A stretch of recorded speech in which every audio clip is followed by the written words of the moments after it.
And we are live! Yes, hello, ladies and gentlemen. Welcome back to another episode of Silly Voices while reading One Piece with me, Trevor Tiger.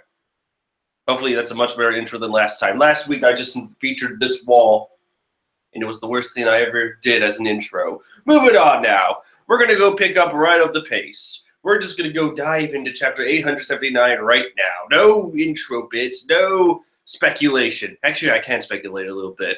All right. So last chapter, it was the fallout of Pedro's sacrifice.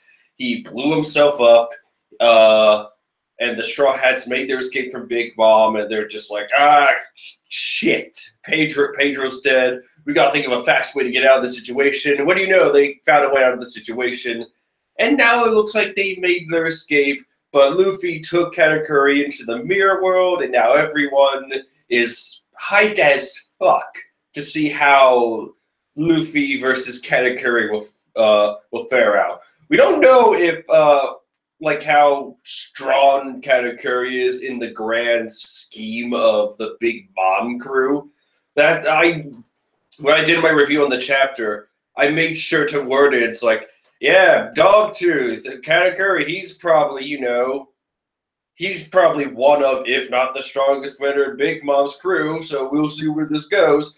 I'm excited to see how this fight plays out. I don't think it's going to be the longest fight. I think it's just going to be like a fight. I'm taking everything Oda is writing so far with a grain of salt because I feel like there's one more plot twist coming, and this fight is just like the topping of the cake. Speaking of cake, Big Mom is still probably pissed about not getting her wedding cake. So, without further ado, let's just dive right into this right now. Same rules apply as always. I'm not going to show every panel. Luffy will be voiced by Solid Snake.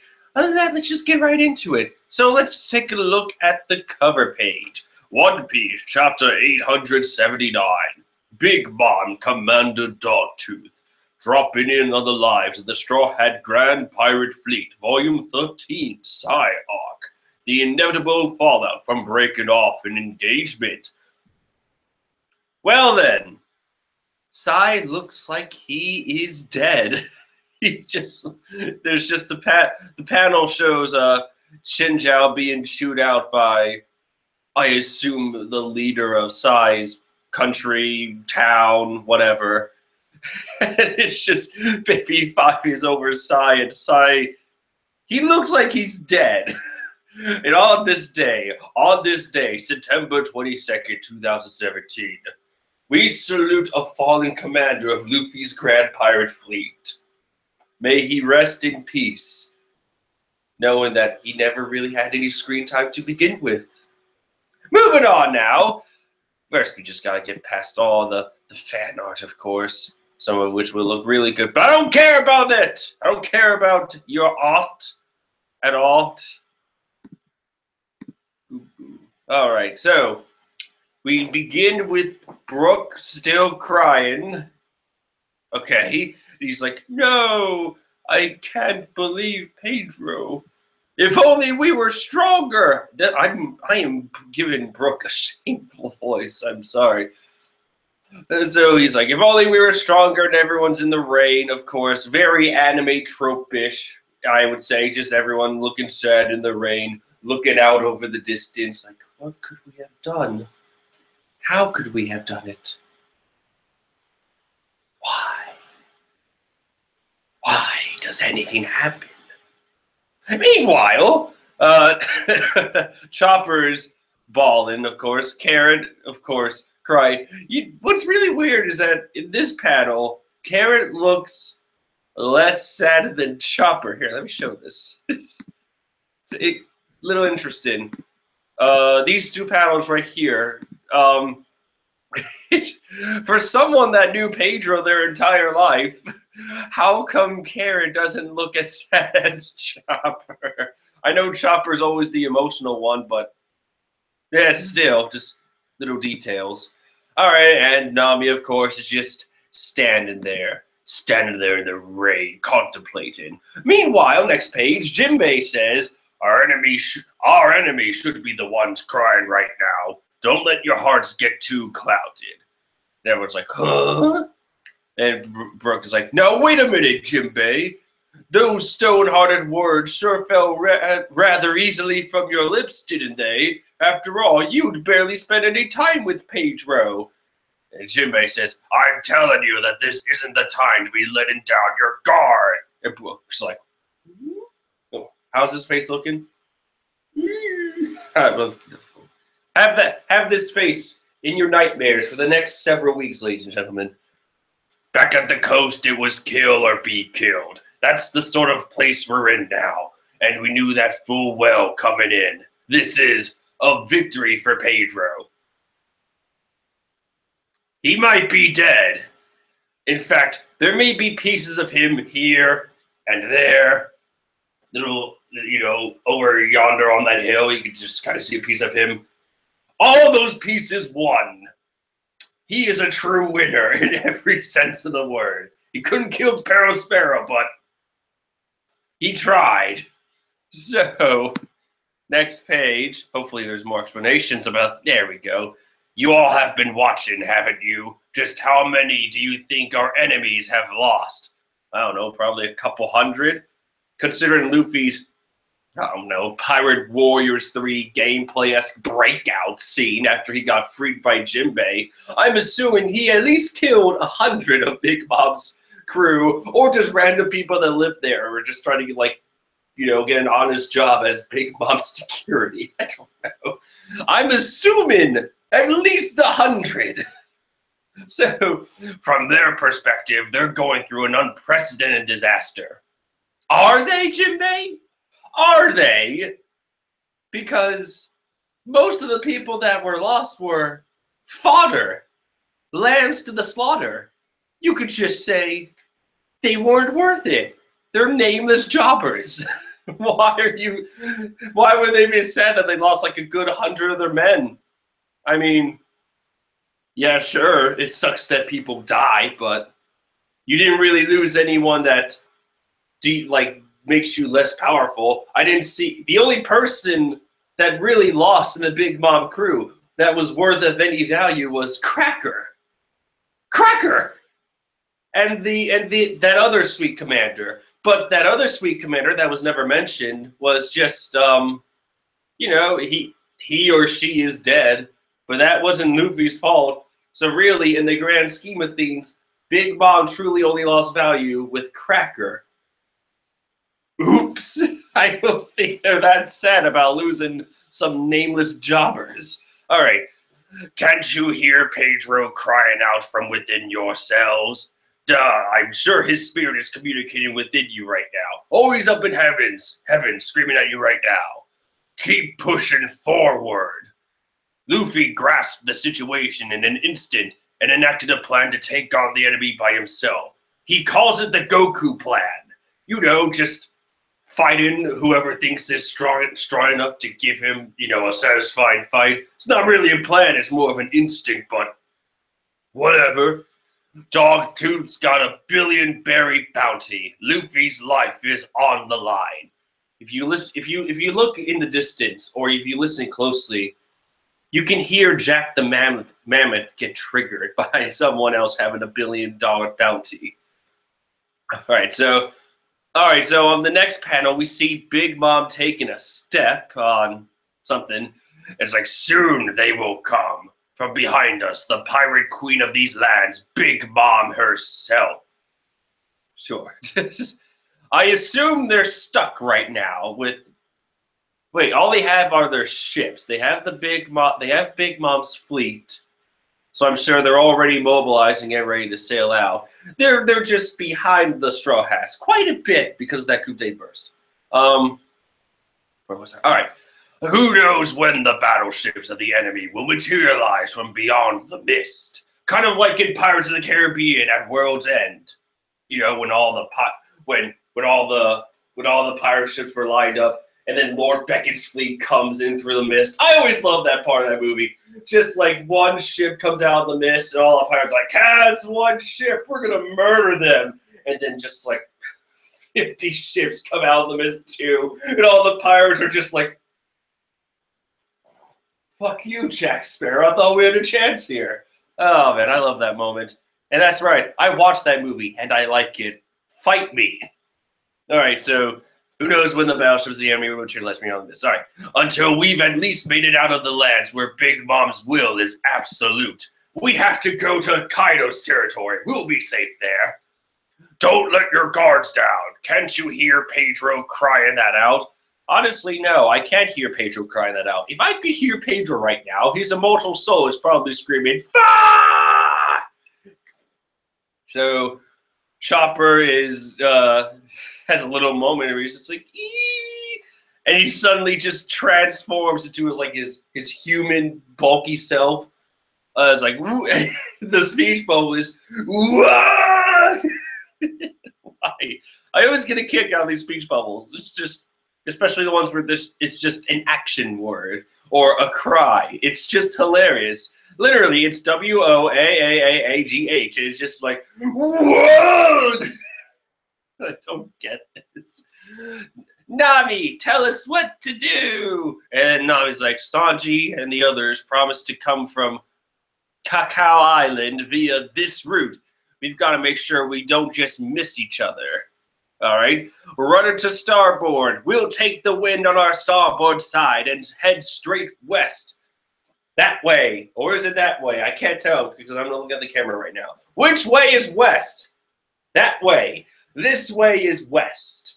So, make a beeline for the rendezvous point. A slightly stronger wind will blow soon. We need it as a tailwind. Brooke is yelling, I'll fill up the empty cola barrels we used up. Chopper's like, gotcha. And Jinbei is like, okay, I'll take care of watching over the ocean currents. I just realized, this is pretty smart. You got Nami navigating the wind. You got her picking out the best route to use. You have Brooke being useful. Chopper adjusting the sails, and Jinbei actually looking over the just so I tricked that. All right, and Jinbei's just gonna see what ocean current is best used, like which ocean current is the best used to navigate. This is smart. I like this. You know, maybe we'll just get like a couple chapters. Maybe we'll just get a couple chapters of them just like navigating the way to Sanji, also dodging ships. I don't know. I'm just taking a guess at this point. All right, next page. Carrot has hopped up onto the bird's nest. Is that what it's called on the ship? I feel like it's called the bird's nest. All right. And Carrot's like, they're coming from our 6 o'clock, the ships before, and how did Big Mom get there? Okay. I guess she just rode one of the ships. Big Mom! And Big Mom's going, Grrrk. She's walking on the waves. What in the fuck? How is she walking on the waves? How? Jinbei saying, impossible. There's no way. I don't care what. And she's taking a step on the wave. That's not a wave. That looks like Sparrow's candy. It's Sparrow, isn't it? It's Sparrow, isn't it? She takes another step. Next page now. Where she takes another step. The candy dissolves, and she's walking on the waves. Not on the waves, but on a giant, moving, massive candy. Sparrow. Fuck! And Carrot's just like, candy? And there's Sparrow. There's the moment. There's the moment that shit. Whoa, this moment didn't last long, did it? There's Big Mom just walking on the candy wave. You know, I said it in my review of the last chapter, where I was happy that Pedro died because he went out as his own man, as his own character. He made a noble sacrifice, and well, it let the Straw Hats escape. And I was proud to see like an impact was made by that sacrifice. So, you know, it's the story's way of telling us that sacrifice is important. Could the sacrifice last more than one fucking chapter, though? It's literally like Pedro blew himself up, the Straw Hats got away for like 2 seconds. They're all like, I can't believe Pedro's dead. I can't believe this. Anyway. That was probably Oda calling me right there and then to tell me that, tell me how I'm wrong. All right, but anyway. Couldn't we have a moment where they escape Big Mom for 2 seconds and they're like, I can't believe he's gone. But we can't let our guards down yet. We just have to keep pushing. Oh, hey, Big Mom's right behind us. Fuck! I wish the sacrifice had a longer impact. So shit. Okay. So Paris Bear's like, Candy Sea Slug. That's the worst name I've seen for an attack or movie yet in this arc.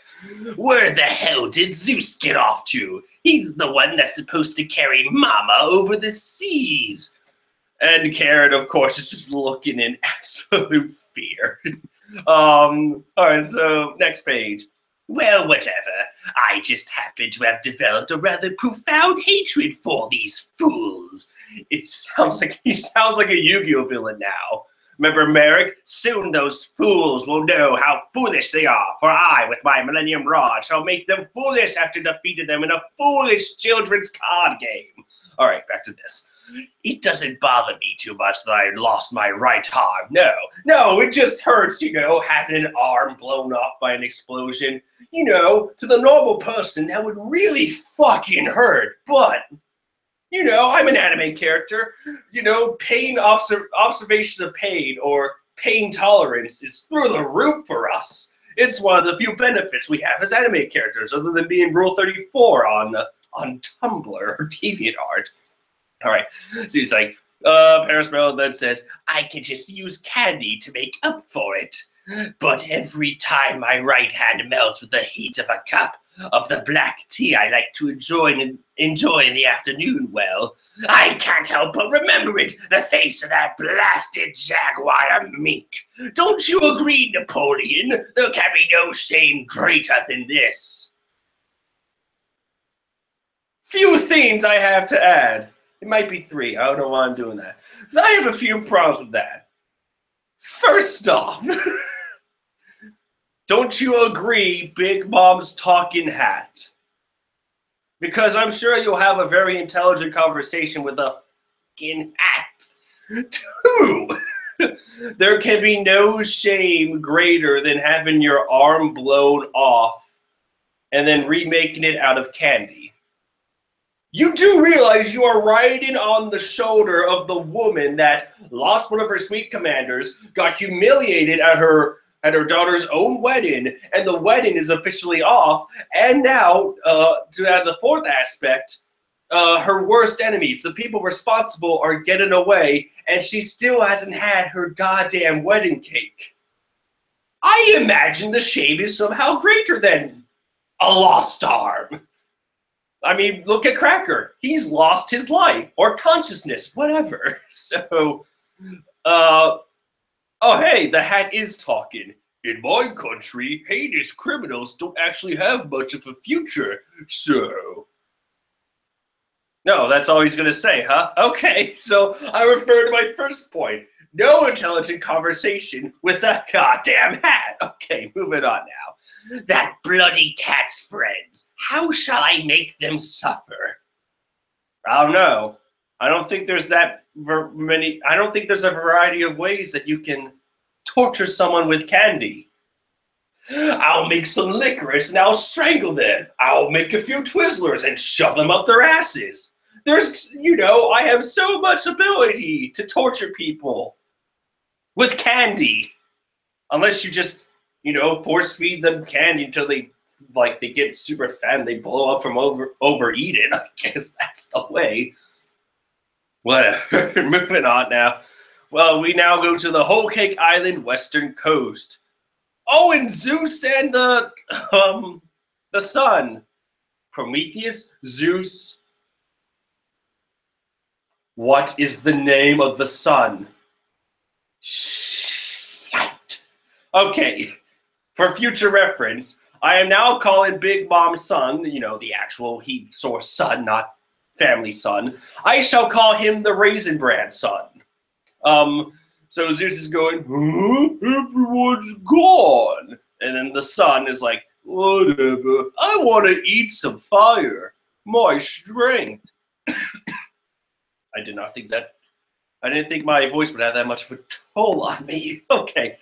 So inside Hotland Seas, we're on a boat. I'm on a boat. People are just going, huh?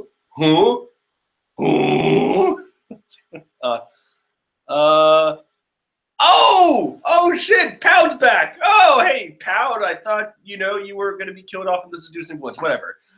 So he sees, I think that's Puddin and Sanji in the panel. It's just on, like, the magic carpet, so I assume it's probably Puddin. And Pound is going, I must be mistaken, but that looks like my daughter Chiffon. Oi! I will never get tired of saying, oi! It sounds like, if you ever play a Legend of Zelda game, specifically Wind Waker, you notice that whenever, like, someone close to Link speaks, or whenever someone yells, they always go, oi! It's the stupidest thing, but I love it.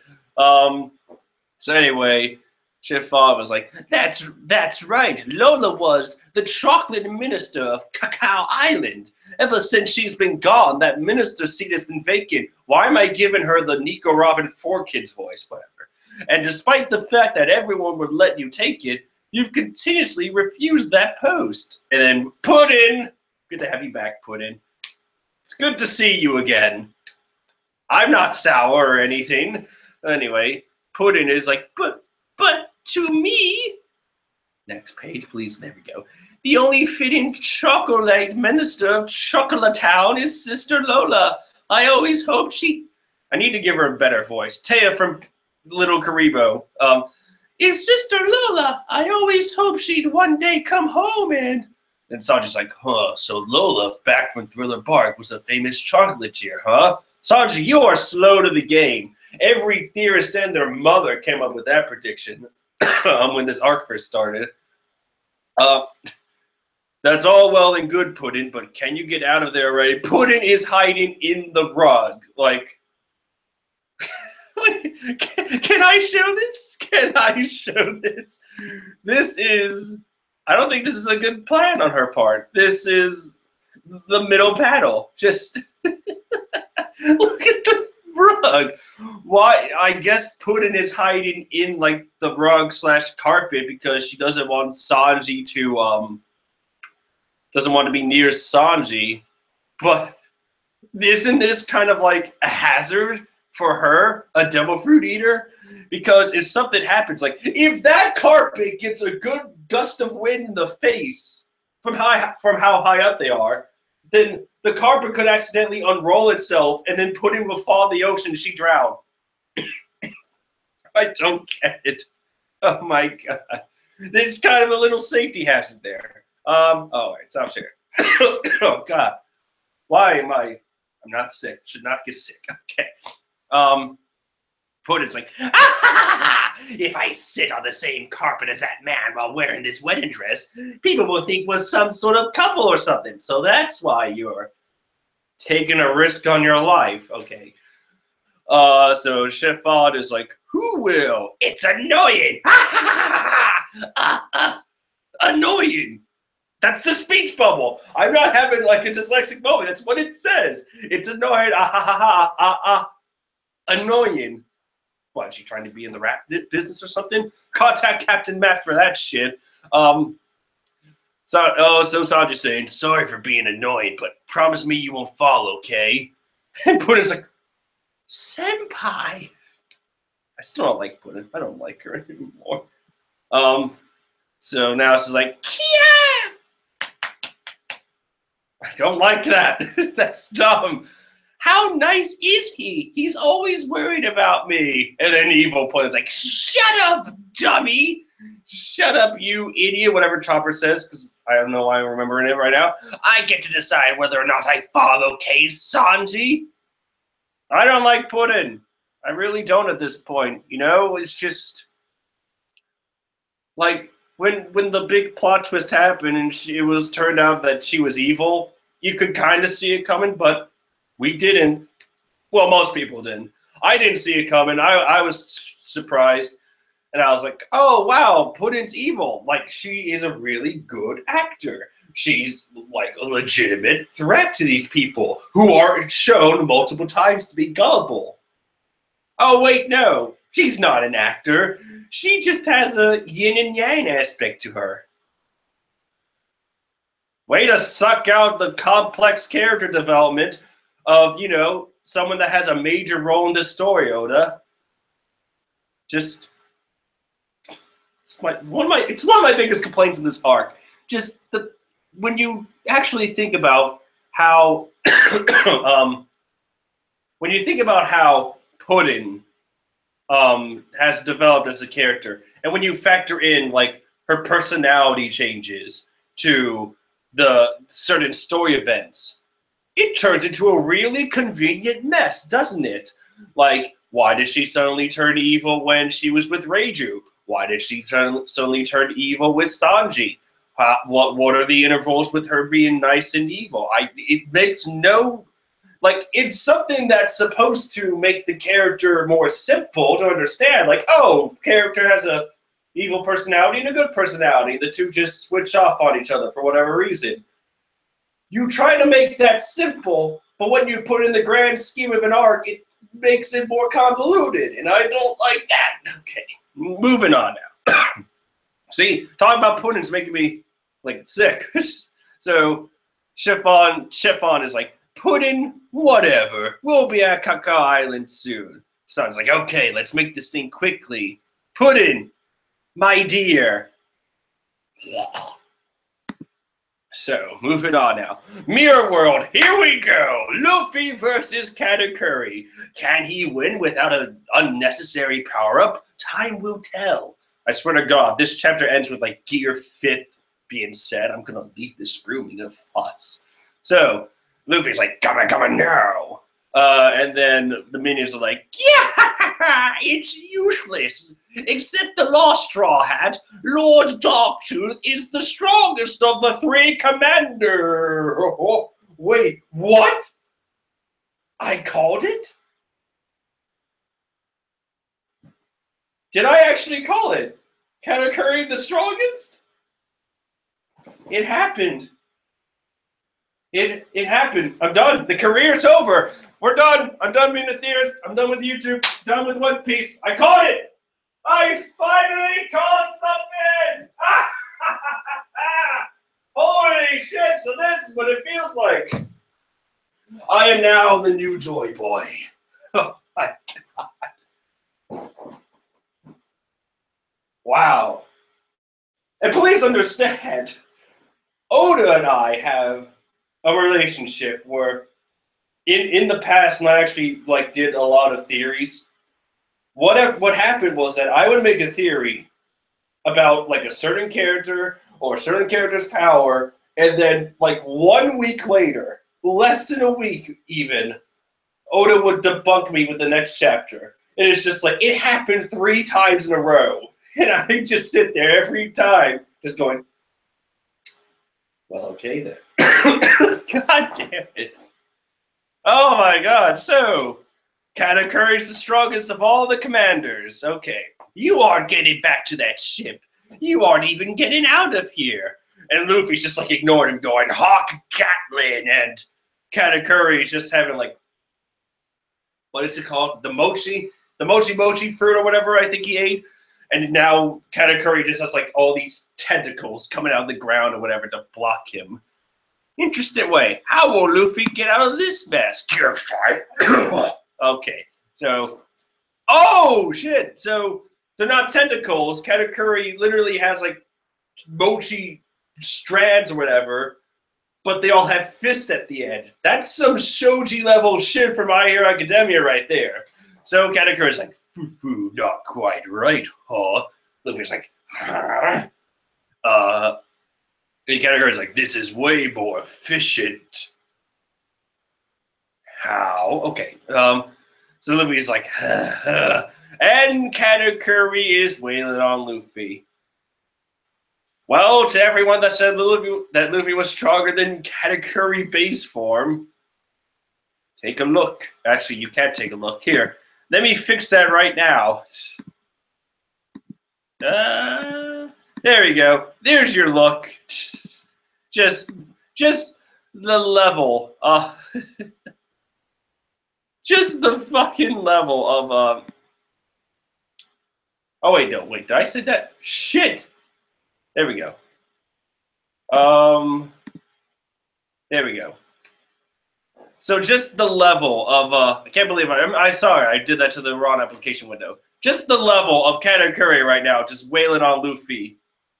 Oopsie daisy. So now the troops are going, yeah, Lord Dogtooth, that's not fair. How is that not fair? They're in a fight. Fuck the fairness. They're fighting like each other. So now Luffy's looking pretty beat up.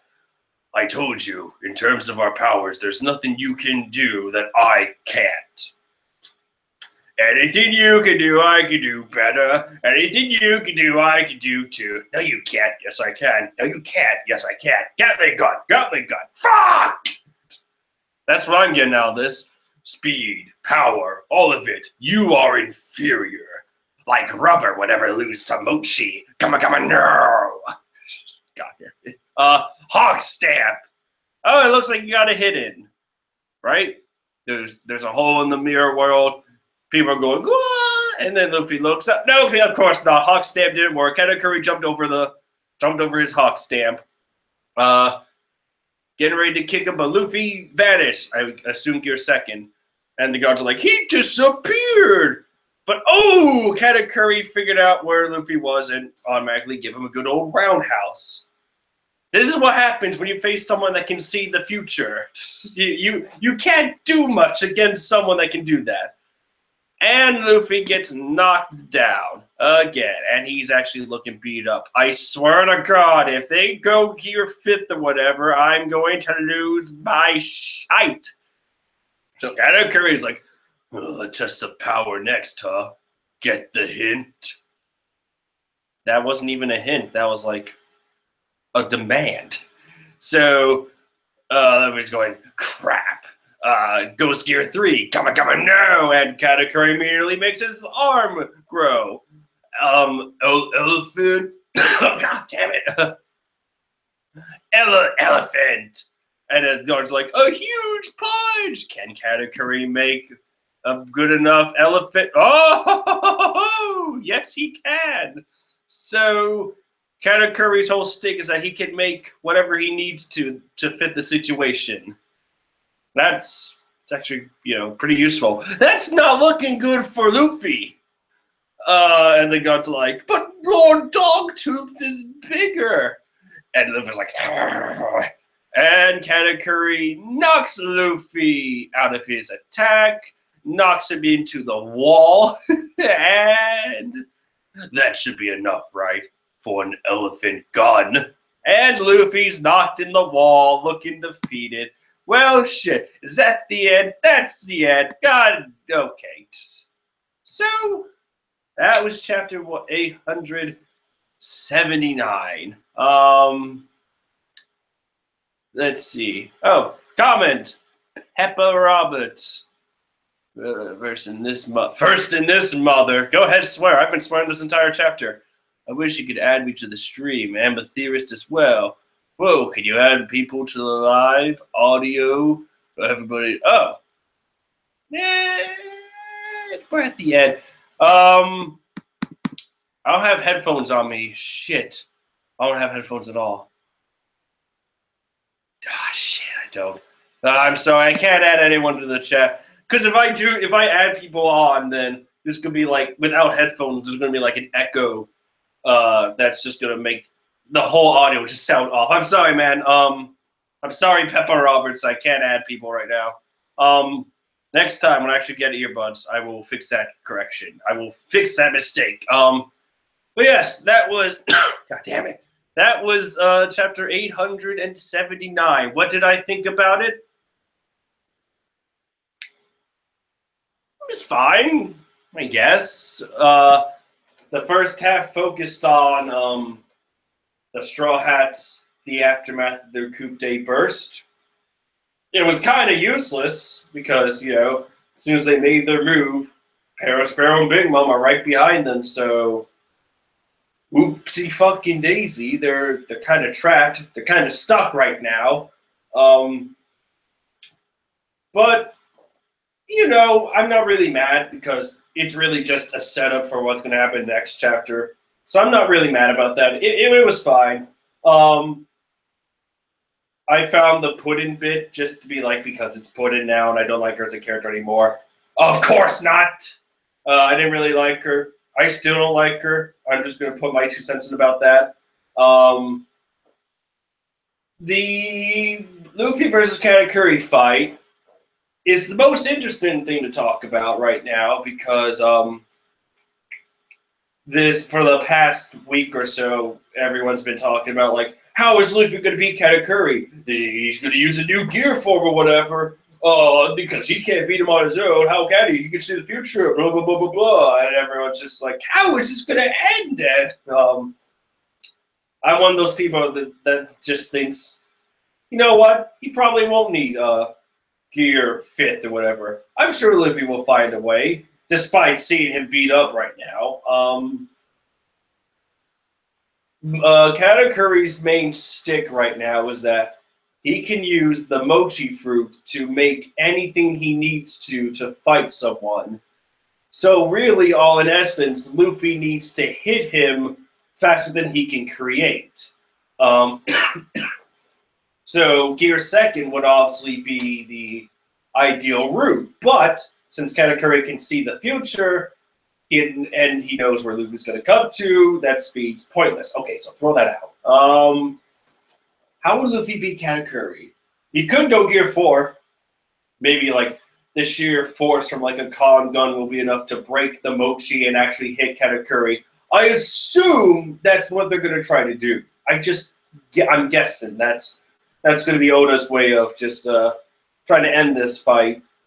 Or Luffy could use a Red Hawk. I mean, I'm not sure if Mochi is weak against fire, but I assume it's weak against fire. Like, you know, just anything.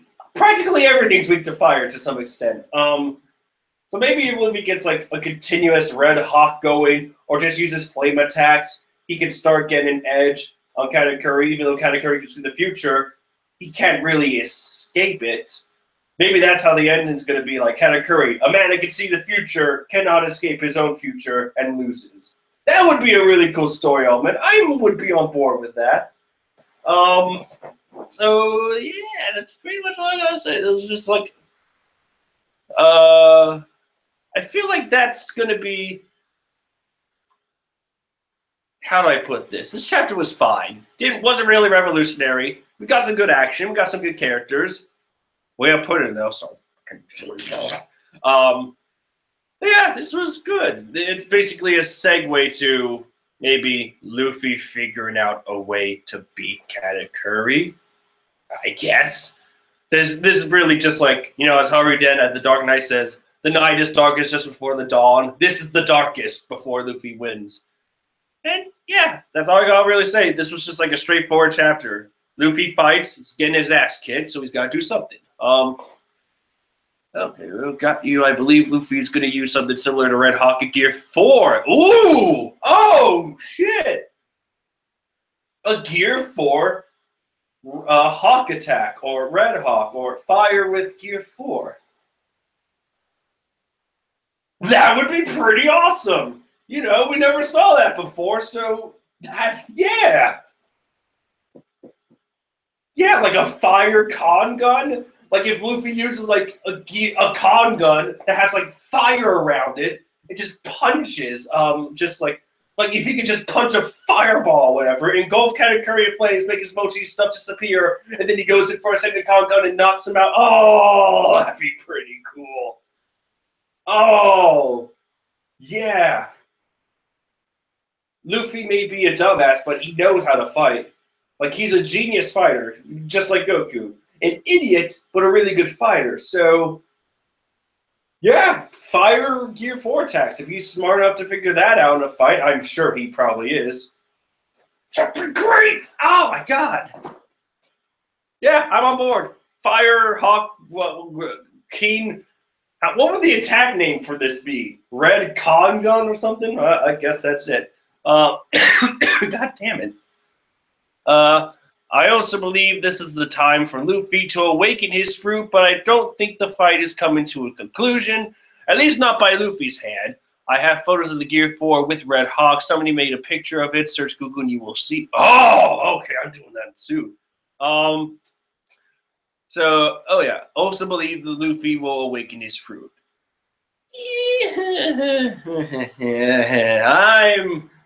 I'm not of the mindset where Luffy will immediately awaken his fruit.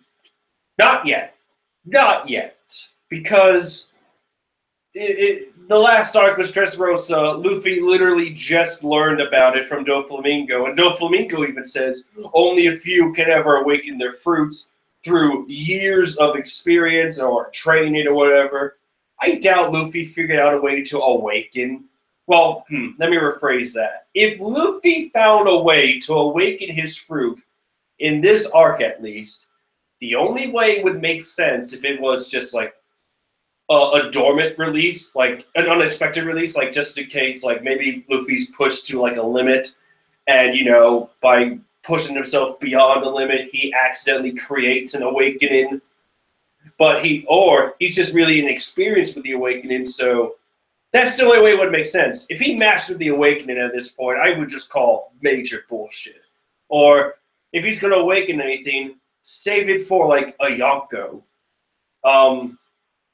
And that would really be the great tie-in if he did the awakening against Kaido. Kaido would just be sitting like, how did you learn to do that with your power? And then he's like, I learned that from Doflamingo. You know, you're a subordinate. He gave me the secret to beat you, big guy. Kaido's just like, fucked. Yeah, that's all I got. And for Luffy to beat Katakuri, you know, use some fire attacks. Use fire attacks. Use more force than Katakuri can handle. We don't know how much he can handle, but I'm sure Luffy will maybe beat him. I'm not sure if Luffy's ever going to beat Kaido, though. I have a video that I need to make where the Kaido hype is canon and how the Straw Hats really are going to get their first big loss in the New World thanks to Kaido. I'm confident that they're not going to do so well against the Horned God itself. God damn it! Why am I coughing? Okay. He's going up against Kaido. He needs to do it. Awakening, I guess. Kaido is no joke. Yes, Kaido is no joke. I assume they're going to lose, though. First big fight, first war, whatever, Luffy's going to lose. And he's going to learn from that, as always. Because Luffy is not as strong as everyone keeps saying that he is. I understand how strong, like, I get how strong he is, but I don't really get people that just say that Luffy will solo everyone, because he has never really soloed someone in the series before. Okay, there are a couple, but not on the scale of everyone else. Like Crocodile, he could not solo once. He lost 2 times, both of which were dead. He was left for dead. Gecko Moria needed everyone's help. Let's see. Hody Jonesy took care of all his own. Point is, Luffy wasn't as strong as everyone believes. He's gonna go through the ranks. We'll see. Any other? I'm about to end this, so that's comments coming in. Kid is there for a reason. Maybe Law might chime in too. Supernovas might be able to pull it off. All 3. Yeah, maybe if all the Supernovas actually team up and go against Kaido, that might do something. But really, it's all just speculation at this point. In terms of this chapter, I liked it. I had fun with it. Can't wait to see how Luffy gets out of this situation with some flame attacks. All right, I'm going to end it here. I'm going to take some cough drops because I don't know why I've been doing this a lot. Thank you all so much for joining me, and I will see all of you legends next time. Thank you for joining me.